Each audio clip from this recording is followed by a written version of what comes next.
68. Ekudaniya.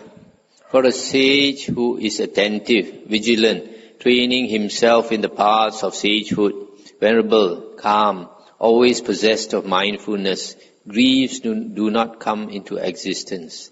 69. Chana. Hearing the great flavored Dhamma of the Great One, taught by him who is of supreme knowledge and omniscience, I entered on the road for the attainment of the undying. He is well skilled in the path to rest from exertion. So after one hears the Dhamma, one understands, then only one practices. 70. Punna. Virtue indeed is foremost here, but the wise man is supreme, conquering among men and devas because of his virtue and wisdom. Virtue and wisdom both are important. 71. Vachapala. Quenching is truly not hard to obtain for him who sees the goal, even though it is very fine and subtle, who is skilled in thought, of humble manner, practicing the virtuous conduct cultivated by the Buddha. Although he says it's not hard, but for most people it's really hard. 72. Atuma. Just as a young bamboo is hard to trample down when its tip has grown, and it has developed hard wood, so I find it hard to go forth because of the wife who has been brought home. Give me permission, now I have gone forth. So you see this man with the wife, newly married, also can go forth. 73. Manava. Having seen an old man and a miserable diseased one, a dead one, and having seen a dead one come to the end of his life, then having gone forth, this diseased one must be a very sick person. And then thirdly, having seen a dead one come to the end of his life, then having gone forth, I became a wanderer, abandoning mind-beguiling sensual pleasures. Sensual pleasures really delight the mind. That's why it's so hard to give up. But this person, he saw impermanence. So an old man, a very sick man, and a dead man. But not all together over some time. 74. Suyamana. Desire for sensual pleasures, malevolence, sloth and torpor, conceit and uncertainty or doubt are in no way found in a monk. That means a real monk has got rid of all these 5 hindrances. 75. But this getting rid of the 5 hindrances means attaining jhana. 75. Susarada. Good is the sight of the well-disposed. Doubt is cut off. Discretion increases. They make even a fool into a clever man. Therefore, union with good men is good. This good man refers to the Aryans. Aryans can make a fool into a clever man when they explain the Dhamma. 76. Piyan Jaha. One should settle down when others are flying up. One should fly up when others are settling down. One should remain when others are not remaining. One should not take pleasure when others take pleasure. A person who walks the spiritual path is on the opposite direction from people who are worldly. 77. Hatta roha putta. Formerly this mind wandered where it wished, where it liked, as it pleased. Now I shall control it properly, as the hook holder or the mahut controls an elephant in rut. The elephant trainer, even when the elephant is very difficult to control during the mating season, the trainer with the skill can control it. In the same way, it takes a lot of skill to control the mind. 78. Mendasira. I have run through the journeying on of numerous rebirths without expiation. I have suffered pain, but now my mass of pain has disappeared. So he has attained liberation. 79. I have eliminated rakita. I have eliminated all desire. All hatred has been rooted out. All my delusion has gone. I have become cold, quenched. This cooled is the state of nibbana. 80. Uga. Whatever action was done by me, whether small or great, all that is completely annihilated. There is now no renewed existence. You see, all these arahants, they always say, there's no more renewed existence, no more coming to birth again. 81. Samiti Gutta. Whatever evil was done by me previously in other births, that must now be experienced. No other basic cause exists. Karma has to be experienced. 82. Kasapa.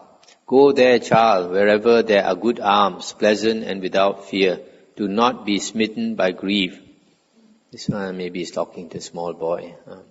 83. Siha. Siha, remain vigilant, not relaxing day or night. Develop good characteristics. Quickly give up the body.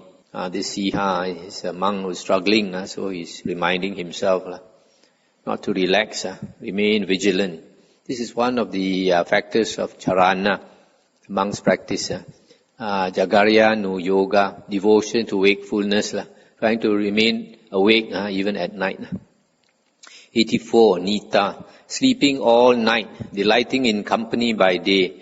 When indeed will the fool put an end to pain? So to the arahants, ordinary worldling who sleeps all night and loves to associate with company during the daytime is a fool that will never end samsara. 85. Sunaga. One who is well skilled in grasping mental images, knowing the sweetness of solitude, meditating, zealous, mindful, should attain to spiritual happiness. 86. Nagita. Outside this teaching, the road of the many who profess another doctrine does not lead to quenching as this one does. So indeed, the blessed teacher instructs the Sangha himself, truly showing the palms of his hands. Showing the palms of his hands, that means open up his hands, reveals everything. The Buddha always says that he doesn't hide anything. He has revealed everything to his disciples. In the Khuddaka Nikaya Mahaparinibbana Sutta, the Buddha says he does not have the clenched fist of a teacher. Clenched fist of a teacher means holding back something, just like those kung fu masters in China. They teach you 90%, they hold back 10%. So the Buddha says he does not hold back anything. Open up his hands totally. 87. Pavita. The elements of existence are seen as they are. All existences are torn asunder. Journeying on from rebirth to rebirth is completely annihilated. There is now no renewed existence. Another one says, no more coming back. 88. Arjuna. Truly I was able to draw myself from the water to dry land. As if being borne along on a great flood, I comprehended the truths. So he went from the flood to dry land. That refers to the Arahant standing on safe dry land. 89. Deva Sabha.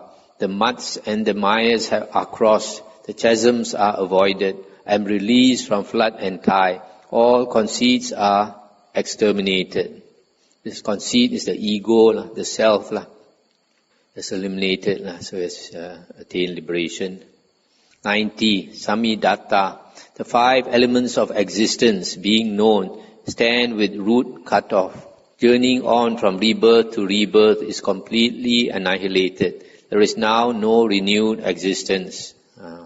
These 5 elements should be the 5 aggregates of existence.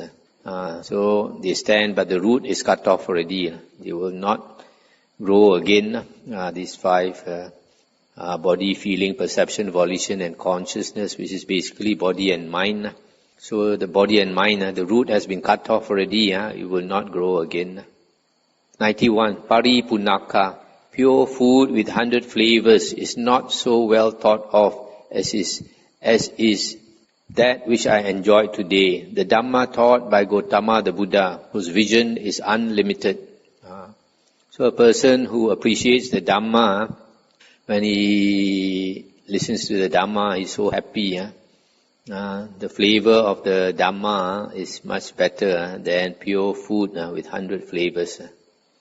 92. Vijaya. He whose asavas are completely annihilated and who is not interested in food, whose field of action is empty and signless release, his track is hard to find, like that of birds in the air. An arahant has no more self, so you cannot trace him when he goes off into nibbana. No trace of him at all. 93. Eraka. Painful are sensual pleasures, eraka. Not happy are sensual pleasures, eraka. He who loves sensual pleasures loves pain, eraka. He who does not love sensual pleasures does not love pain, eraka. So this eraka, he must be practicing, he must be tormented by all the sensual thoughts disturbing him. So he's reminding himself, all these are source of suffering. Don't let go, don't cling to it, don't think of it. 94. Mataji.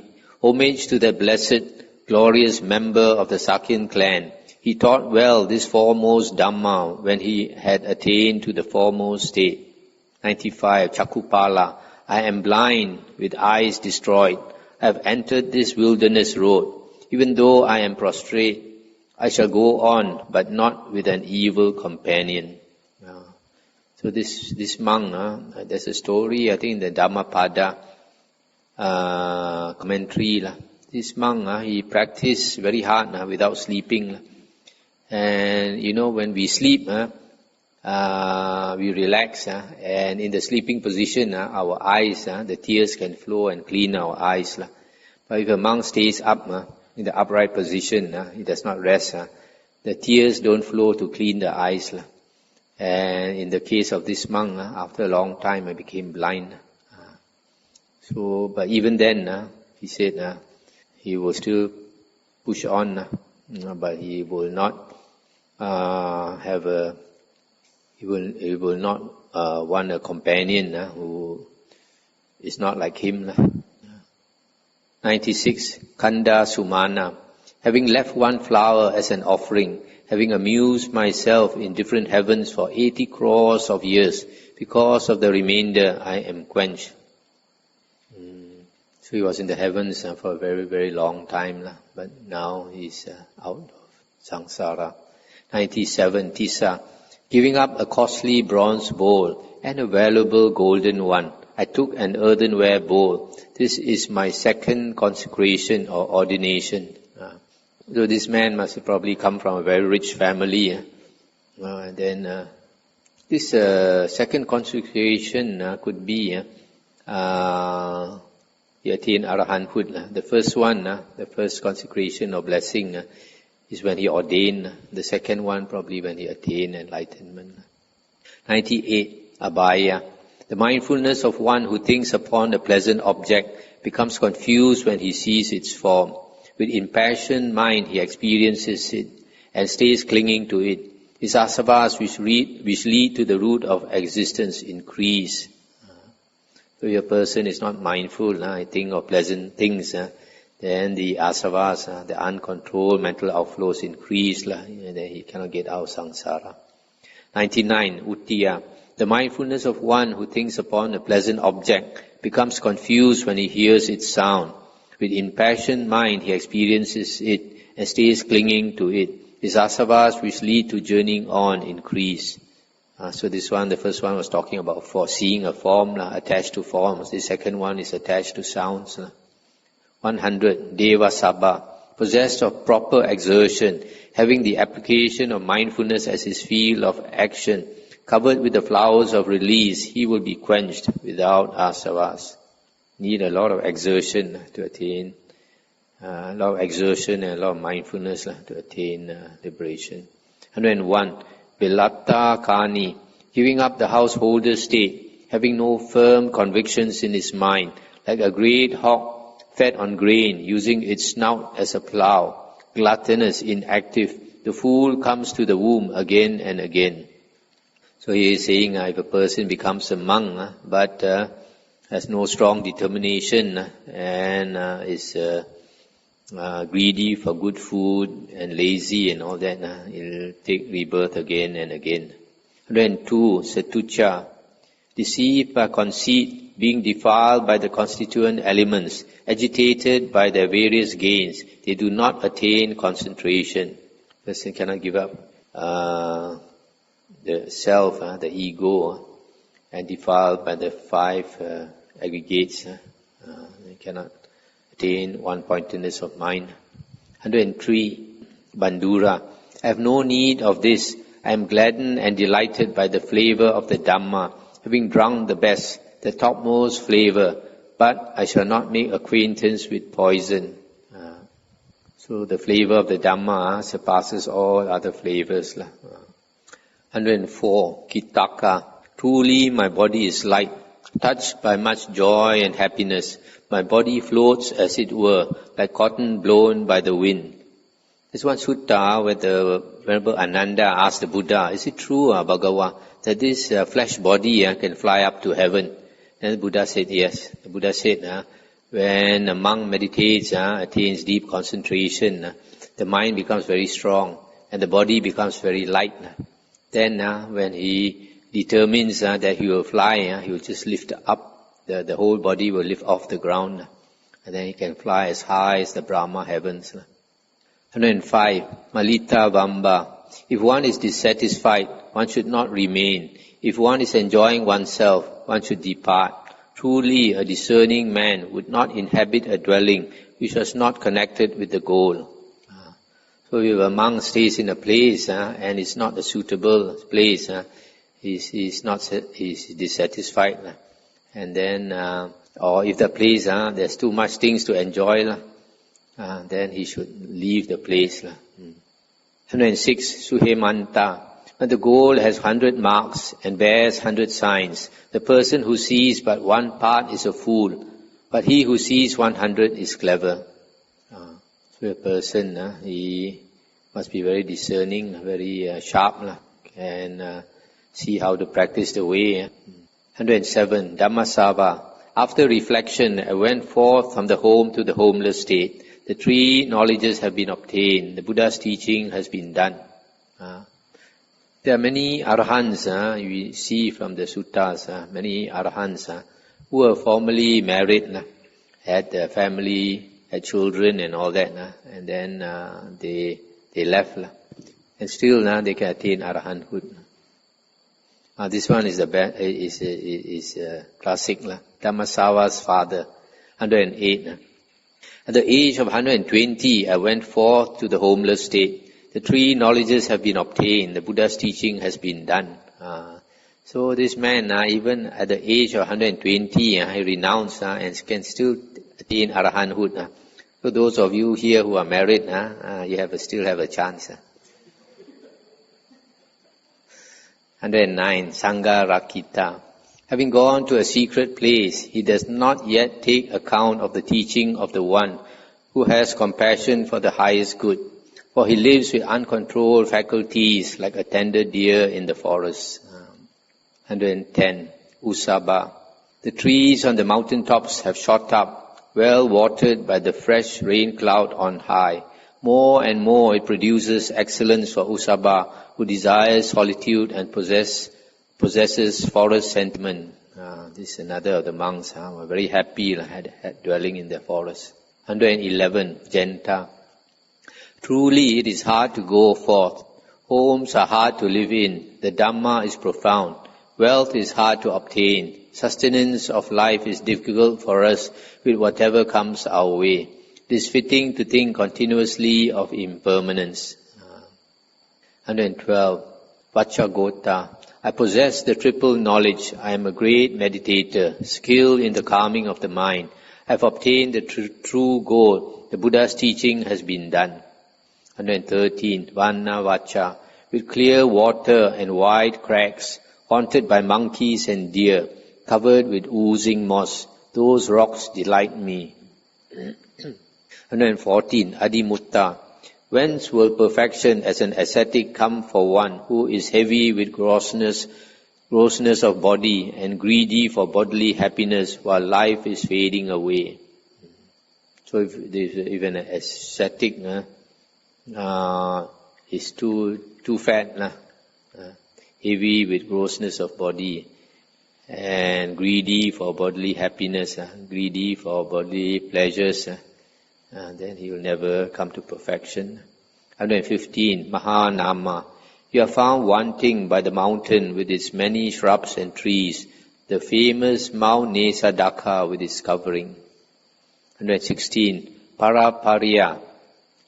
Giving up the 6 organs of contact, with sense doors guarded, well restrained, having rejected the root of misery, I have attained the annihilation of the asavas. 117. Yasa. Well anointed, well dressed, adorned with all my ornaments, I attained the 3 knowledges. The Buddha's teaching has been done. This is well anointed, well dressed, adorned with the ornaments. It probably does not refer to the clothes and all that, but his ornaments probably refers to his the 4 satipatthana, the 4 right efforts, the 4 iddhipada, the 5 bala, 5 powers, 7 bojjhanga, etc. 118. Kimbila. Old age falls upon one as though ordered. The shape, although the same, is as though different. I remember my own self as though of another, although I am the same, not having been away. As we age, we look different. 119. Vajjiputta. Having approached a thicket at the foot of a tree, having put quenching in the heart, meditate, Gotama, do not be indolent. What good will all this halabalu do you? This one, I think, when he says Gotama, he means he's a son of Gotama, Sakyaputta. This one, I think, is this monk, he's in the forest, trying hard to meditate. And the village there, there's a celebration in the village, maybe Hari Raya or something. And they are making all the music and all the enticing sounds, disturbing him. So he's reminding himself not to be pulled away by all the nice music, but to meditate hard. It's very distracting, if you are trying to meditate in a cave or in the forest, and all these sounds in the distance, reminding you of your days when you were also jolly. 120. Isiddhata. The 5 elements of existence, being known, stand with root cut off. I have obtained the annihilation of pain. I have attained the annihilation of the asavas. These 5 elements of existence refers to the 5 aggregates, body, feeling, perception, volition and consciousness. They still stand, but the root has been cut off. Shall we stop here? We can, for the sutta, then we can have a discussion.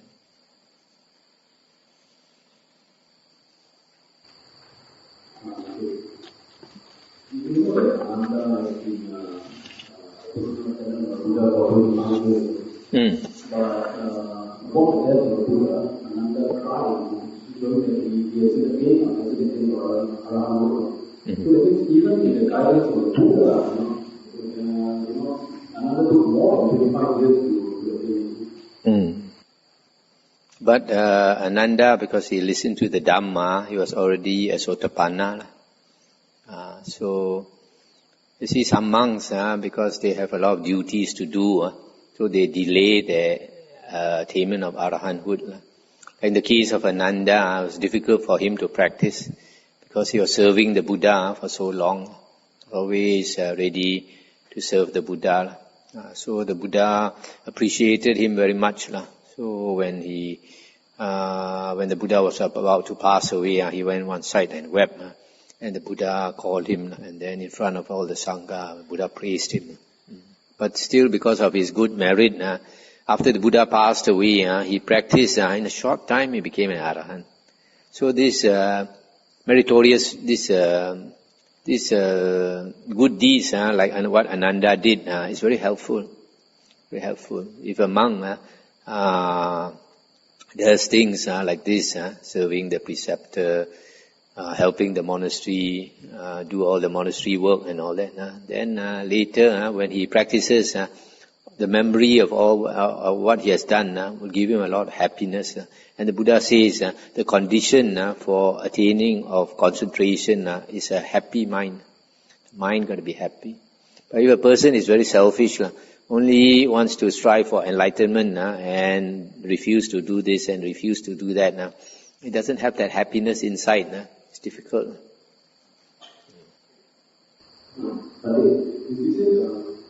The condition for meditation is enough right view. Is this right view? What right view? Is it the worldly right view or no, Aryan right view. Aryan right view refers to the understanding of the Dhamma, basically the Four Noble Truths.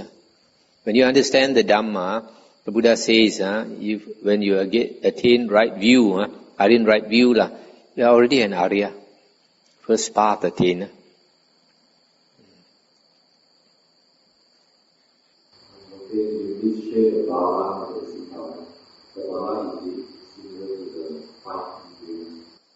Yeah, the Bala and the 5 Indriya are the same. The what? Iddhipada. Iddhipada is the basis of psychic power. If you practice this, you perfect this Iddhipada, you will get psychic power. And all this is explained in great detail in the Samyutta Nikaya talks. So go and listen to the Samyutta Nikaya talks. Last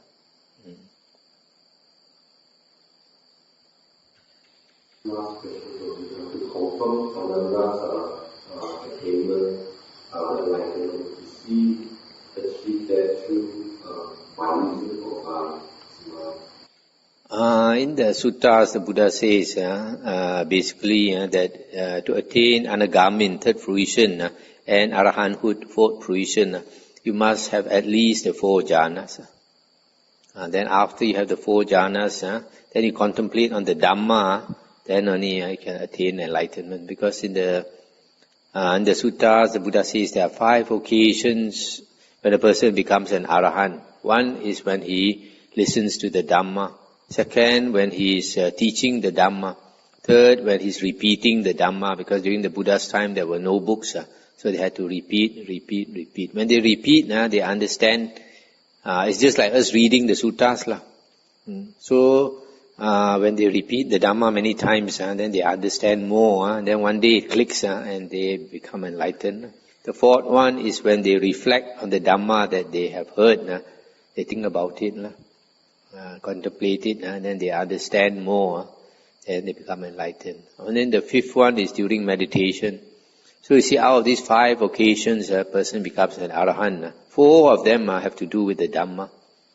That's why I always say, knowledge of the Dhamma is extremely important. And then although these 5 occasions are stated in the sutras to be 5 occasions for attaining liberation or Arahanthood, it is probable that also for attaining partial liberation, Sotapanna, Sakadagamin and Anagamin are also the same conditions.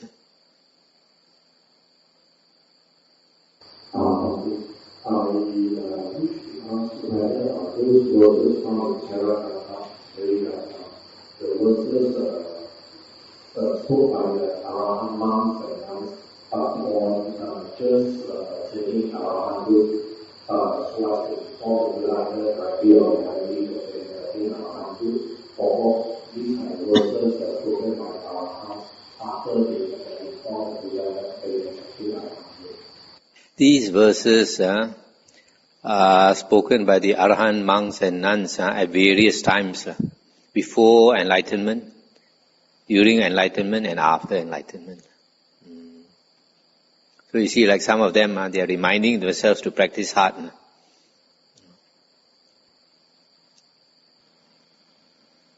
Later you see that some of them, like in the verse 127, my hut was made of 3 palm leaves on the bank of the Ganges. My bowl was only a funeral pot. My robe a rag from the dust heap. So you see, they practice. The conditions were not so ideal. They had a lot of suffering. But sometimes in those circumstances, it's also good. Nowadays, we have too much comfort. When you have too much comfort, then you become lazy. when you have suffering, in fact suffering is a very, very good teacher. Only when we have suffering, then we have the incentive to practice. If there's no suffering, we will not want to practice. That's why Devas and Devis in heaven, they don't want to practice. Life is too good. They don't see suffering. This monk, he says, his hut was made of 3 palm leaves. Just imagine, you put 3 palm leaves, like a A shape, and you go and hide inside there and you try to meditate. During the daytime, it's extremely hot. And during the night, when the wind blows, you're shivering. And his pot, he had to go to the cemetery there, look for this pot people left behind. Now we have stainless steel bowls. Look at the foot of the so really beautiful looking.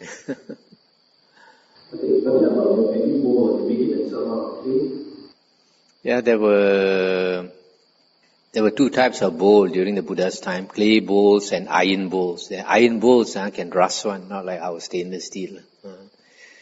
And sometimes got hole because of the rust, got hole. And the Buddha says must have 5 holes before you can change your.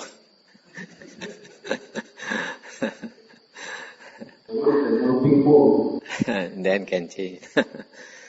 And so these clay bowls, most of them are not potters. How can they make the bowl? They don't make the bowl themselves. So either they get somebody to sponsor a bowl or they have to look for a bowl. In the case of this poor fellow, he went to the cemetery, found an old bowl somebody threw away, they had to use it. Yeah. Okay, shall we end here?